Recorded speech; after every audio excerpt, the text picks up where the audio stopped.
So this is something new. It's a de-icer that's, I guess, keeps the ice off the hull of the boat. Got one there, got one going over here. And then it just circulates water. It's kind of a big propeller pump underneath the surface. And just keeps the water circulated so the ice stays off the boat. Very interesting. And Archie came and shoveled our docks, which is very nice.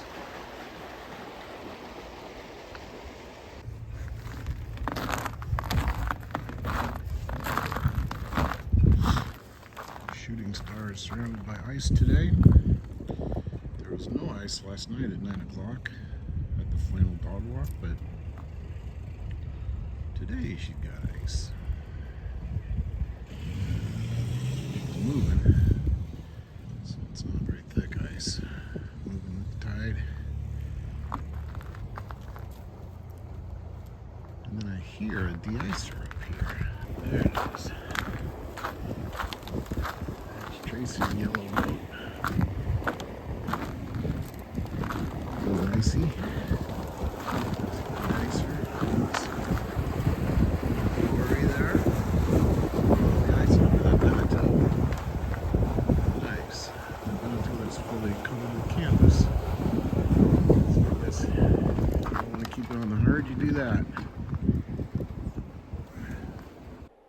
Jim grew up playing outdoors in the winter, Nebraska winters, with his dad and his dad's friends. They would use the airboat to run up and down the Platte River to break open the ice. So you can imagine how excited he was when he found that Archie Yacht Yard also uses a boat to break up the ice. One way to get rid of the ice.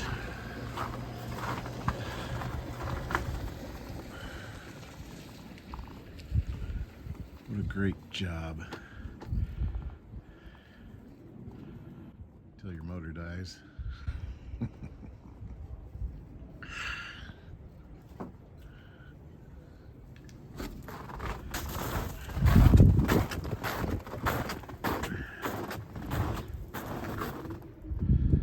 A little icy. Not too bad. Get that all broken up. It will melt. It's supposed to be in the 50s next week. There we go.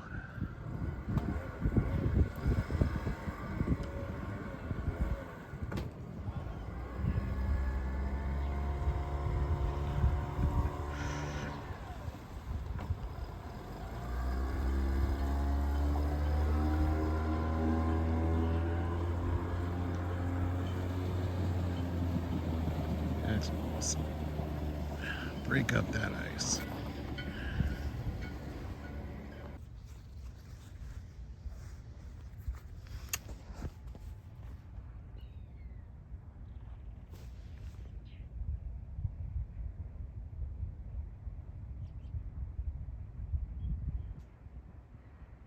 Cold morning, 23 degrees.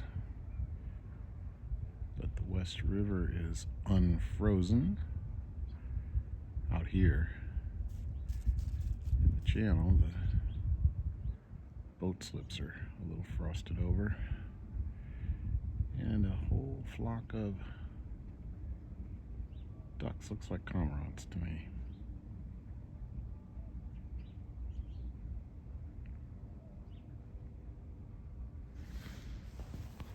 Can't really see them very well because the water's all brown.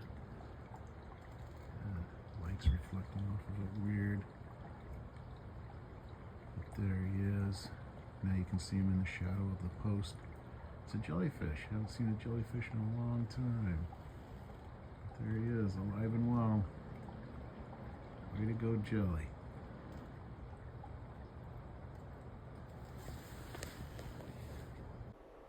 Okay, this is our second snowstorm in a week. We got an additional 4 to 5 inches. It was just beautiful. This is at 9:30 in the morning on January 19th. Okay, today, what is it, the 18th or the 19th, honey? 19, I believe. January 19th. Look at this. Oh my gosh. I just opened the companionway hatch. I seriously have not been off the boat in a week. Nor do I plan on getting off the boat for a week. Oh my gosh. This is amazing. Oh my goodness. There's our monster next to us.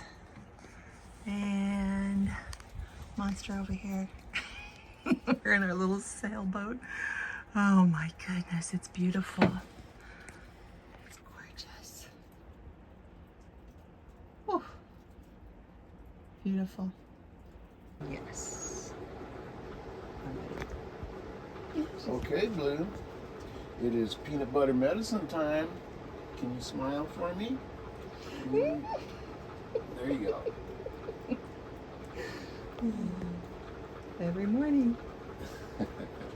That clockwork smile. Coffee maker finally broke after about 3 years of daily service. So we're using our backup coffee maker, the old percolator off of Island Time, our Beneteau. And it works great. That's how we used to make coffee. Actually, we use those coffee singles on the Beneteau a lot. Right. But this is a good way to make coffee. And it's good coffee. Good, strong coffee. Got a few grounds in it, but that's okay. Good roughage.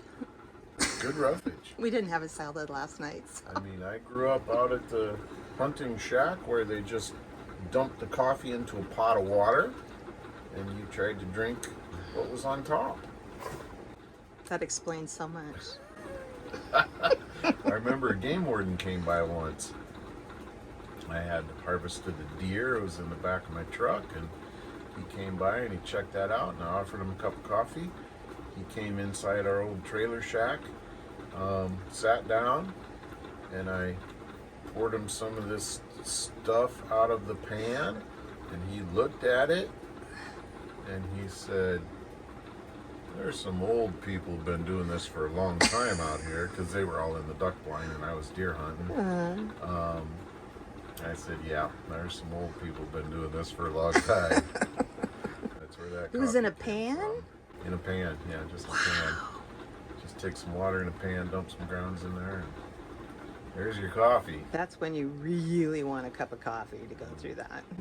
There's a lot of, but they had a huge propane tank, and a stove, propane stove, and ovens, so they had lots of heat and cooking going on all the time. And Used mice. to roast ducks and mice. So they used those for catfish bait. Oh my God. Okay. Say bye, Jim. This is what you're dealing with here. Yes. I don't want to know anymore. Okay. Okay. Okay, bye. Bye. Alright. It's cold, it's windy. Chunk of ice there. But from our boat, the water's clear. Wind's coming out of the northwest, I believe.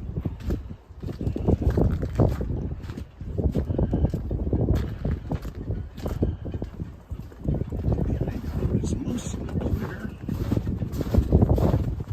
This is interesting scenario.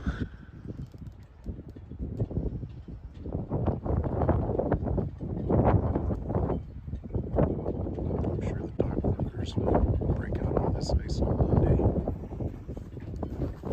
It's gonna get warm. Even our dog seems to know that heat rises. And here she is, stacked on top of pillows and blankets.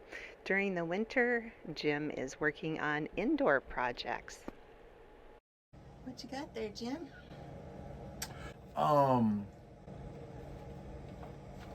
Well, I went from a spool of thread to a cone of thread. Cone of silence. Spool of thread, you pull the thread off to the side. Yes. Cone of thread, you have to pull the thread off the top because of the twist of the thread. And so you need a receptacle. And this is the most moderately priced receptacle. Big Lebowski. To run the thread through before it goes to the machine. And so I devised a thing just using a paint stirrer, and I'm reinforcing it on this end. I'm going to slip it over, post on top of the machine, and run the thread through that there and see how it goes. Okay, we'll take a video when you're ready to try it out. Okay. Exciting. I just thought. You're so handy. Careful. Just thought of something. You need a different place to sew or a chair because you can't even stand. Your head is bent. I know. I mean, your neck is bent. More to work on? Yeah, I gotta get this thread holder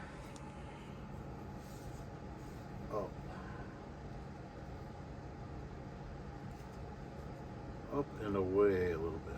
All right. Okay. We'll check back in when it's ready to go. Yeah. Okay. Gotta let this glue dry. Okay. Okay. I don't even know what's going on here, but he made this part right here because he bought this big spool of thread back there. And so he needed something to be able to use it. And so he just made it. I'm just astounded. This guy is amazing. We hope all of our friends and family are staying warm and dry this winter. We are supposed to be up in the 50s this week, so we will catch you next time. Peace.